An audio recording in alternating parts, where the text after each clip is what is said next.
Hey everybody. Well, I'm on my way back home from the campground. I had a great time, and I've got a video that I put together that I'll post later. But thanks for joining me anyway. There's just a few things I want to cover. That I was scanning the news this morning. It's about 9 in the morning. I'm on my way home from Demopolis, Alabama. Or as another guy said one time, Demopolis.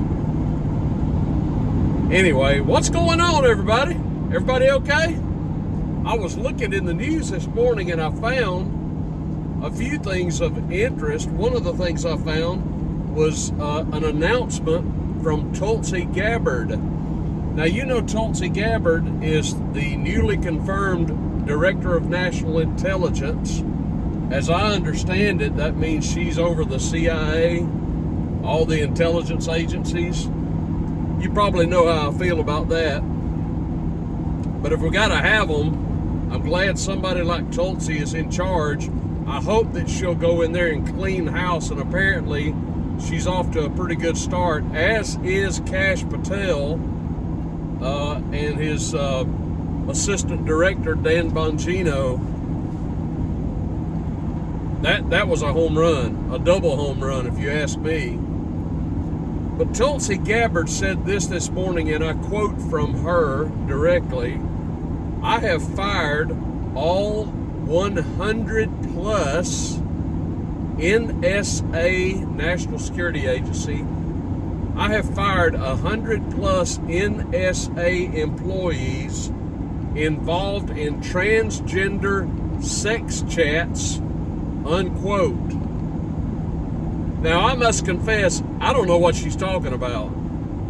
I haven't heard of these transgender sex chats, have you? I can let my imagination run wild and try and figure out what it is, but I honestly don't know exactly what's going on with transgender sex chats, but it sure don't sound good. Transgender sex chats? When I first read that, I said, what on earth are we talking about? This sounds really scandalous, really immoral, really bad. But the big question is, if there's such a thing as transgender sex chats, and I guess there is, why would anybody be involved in such a thing? But the big question is, why on earth would anybody at the National Security Agency be involved in transgender sex chats? What on earth has been going on at the NSA?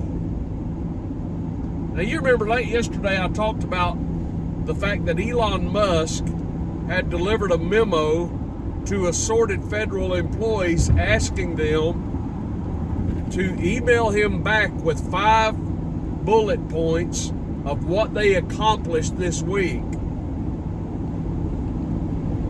So if you sent this email to these 100, I mean, the ratio even seems off, doesn't it? I might think 1 or 2 are involved in this disgusting it sounds disgusting, but she says over 100. How would they reply to Elon Musk? What did you do this week? Well, I spent some time in the transgender sex chat. I doubt they would reply thusly to Elon Musk. Does it not just make your blood boil if you are an American taxpayer who is funding the salaries of these NSA employees, and you might want to think that they are working for the good and the betterment of the American people, and then you find out that they're spending their time in transgender sex chats? How does that make you feel? I want a refund. How about you? This is unbelievable to me. This is disgusting. It's degrading. It is immoral. it's bad enough if anybody would do it on their own time, but you've got over 100 NSA employees involved in this activity. What the hell is going on in the NSA? Is this indicative of the entire security establishment, or is it indicative of the entire federal bureaucracy? Every time I think of it, I just get this image of these people who are on the government dole getting a paycheck for doing Lord knows what.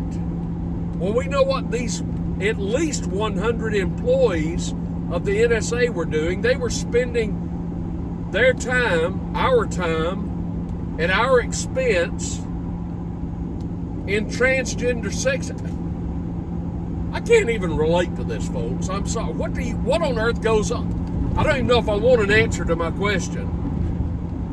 What is going on in a transgender sex job? What on earth is that? You're chatting with other transgender people about what? Volleyball scores? This is unbelievable to me. And Tulsi Gabbard, to her credit,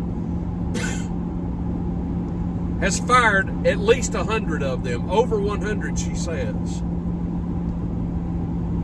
So the other question I would have is, how long has this been going on? And I don't know who Tulsi's predecessor was, but it was undoubtedly, I know they worked under the Biden administration.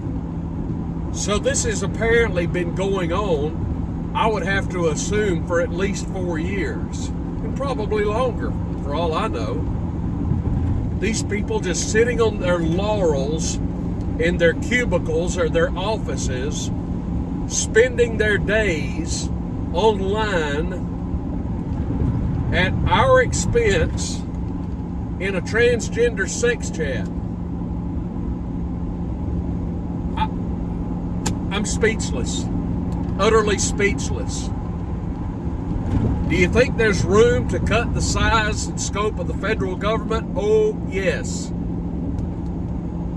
I'm glad that she's firing them. My only hope is that their empty jobs, their now vacant jobs, are not refilled, because obviously these jobs are not necessary. I don't think it's necessary that we have the CIA anyway. I wish we didn't. I wish we didn't have the DNI. I wish we didn't have all of these in the ONI. I wish we didn't have all of these security agencies. They run counter to the Constitution. We never had this kind of mess until the time of Harry Truman, so it's relatively a recent development, relatively speaking, in American history. It was John Kennedy who said he was going to scatter the CIA in 1,000 or 1,000,000 pieces, or whatever he said, which is part of what got him killed, of course. And here comes Tulsi Gabbard starting to clean house. Thank God for that. I would simply say, Tulsi, please don't refill these jobs. Fire these people and then close their offices. This is unbelievable. This is scandalous.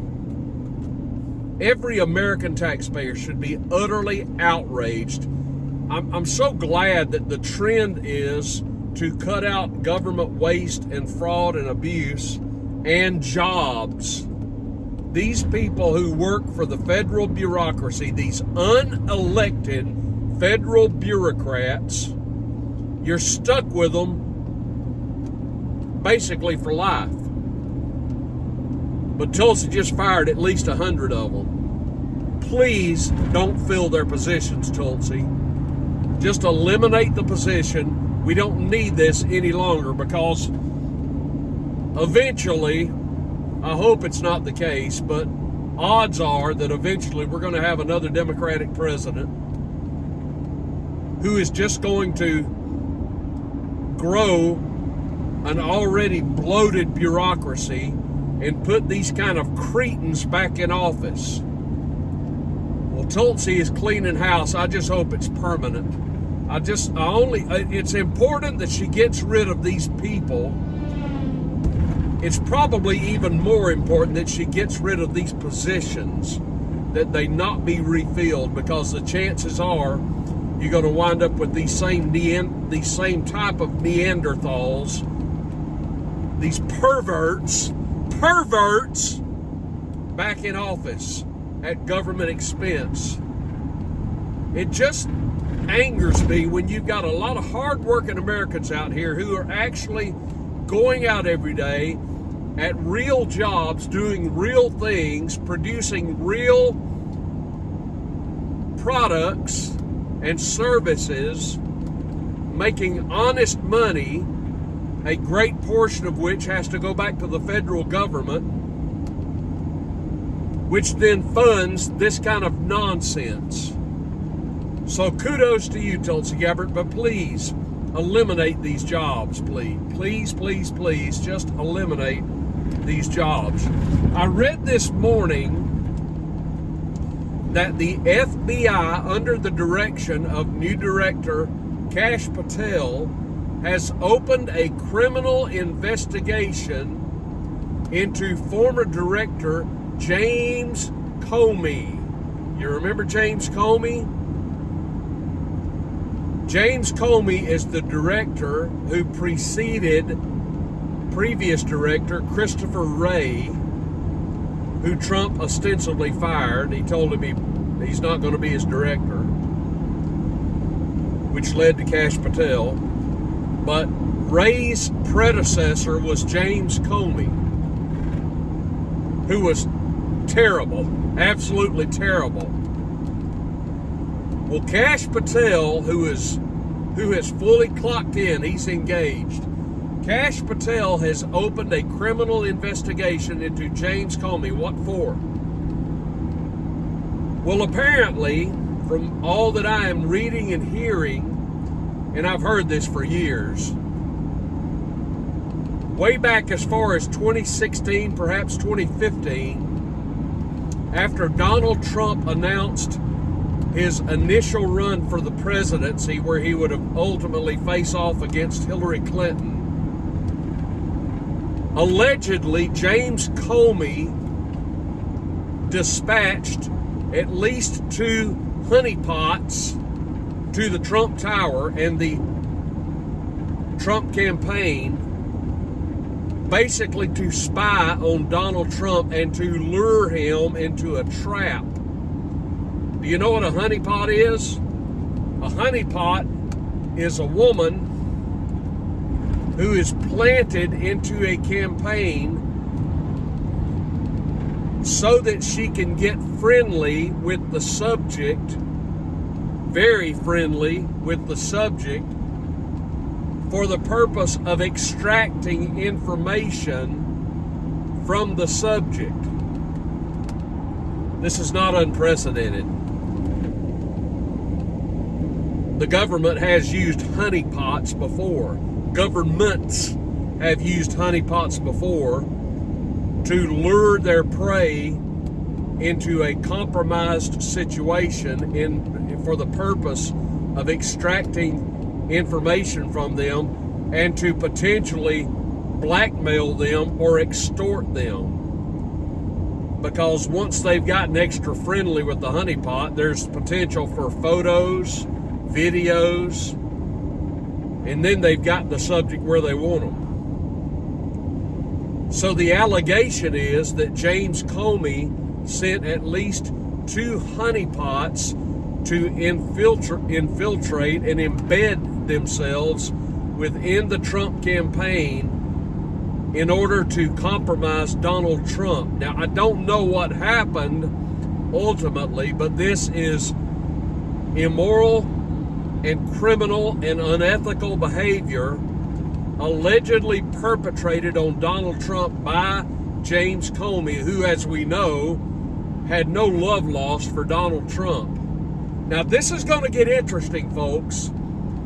I have no doubt that Kash Patel is a bulldog, and he is apparently going after James Comey, and I hope he succeeds. I would love nothing more than for the previous director of the FBI to be hauled before Congress, sworn in under oath, and have to give an account for whether or not he sent honeypots to the Trump campaign.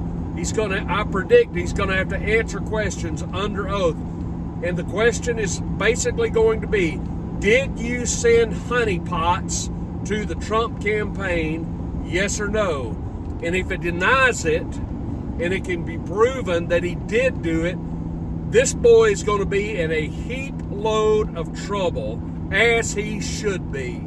I have been saying for so long, I want to see some of these high-profile people doing a perp walk in an orange jumpsuit, and James Comey would be a prime candidate. Can you imagine having a former director of the FBI having to do a perp walk? We've never seen that before. We need to see it. The American people need to see that law and order is being upheld in our times. We need to see this. This is exciting. I hope, it's criminal behavior.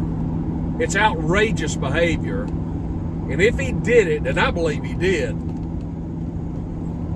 Comey needs to be dealt with in a harsh manner. This man, if he did this, and if he lies about it under oath, I think he's in a trap either way.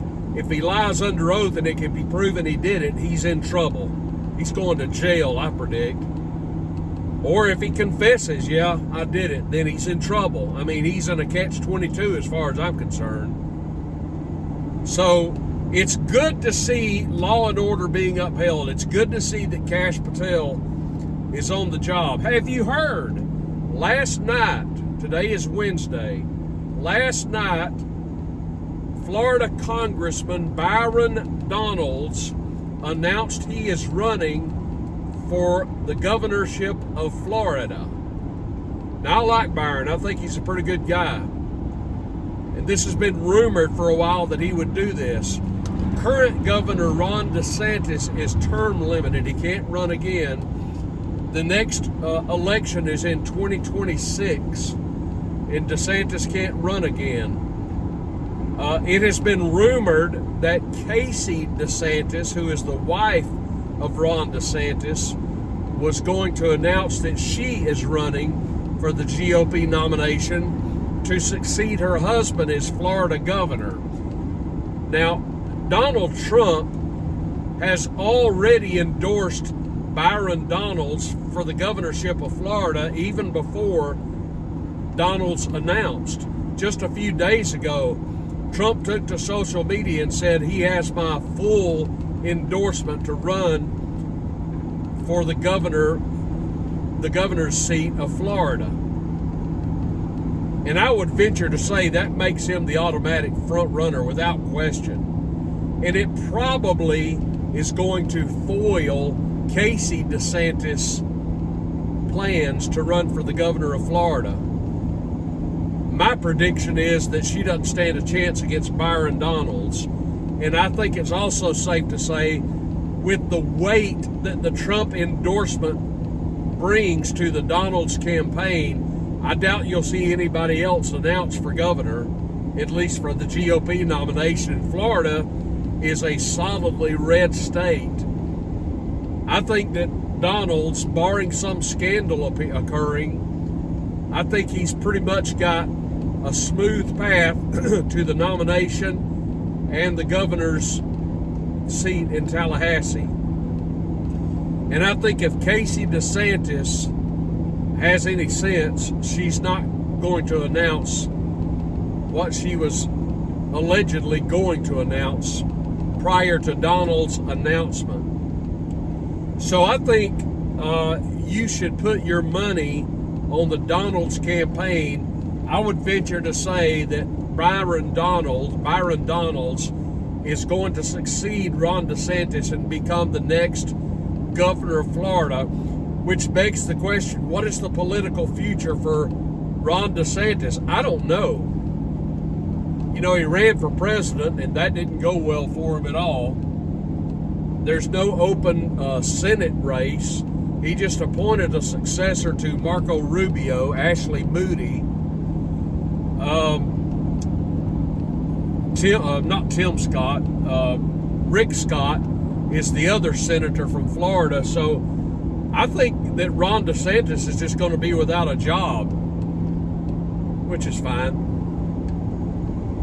I don't know what his future holds. Perhaps he's planning to run for the presidency again in 2028. I don't know. Time will tell. But I think that all the smart money for Trump's successor is probably going to be on J.D. Vance. So good luck to Byron Donalds. I think he's a good man. I think he'd make an upstanding governor for Florida. And that's where we are right now. All right, folks, I'm making my way back home. And kind of sad. I really enjoyed my time away. It's good to get away, but I got some good rest and I really enjoyed myself. So thanks for joining me. Hey, like this video down below if you would please, and subscribe to the Triple T channel if you have not. Comment down below. Let me know what's going on with you. I would love to hear from you. All the relevant links are down below. My email, buy me a coffee, all that. Thanks for joining me, everybody. This is TrailerTrashtim, and I'll see you soon.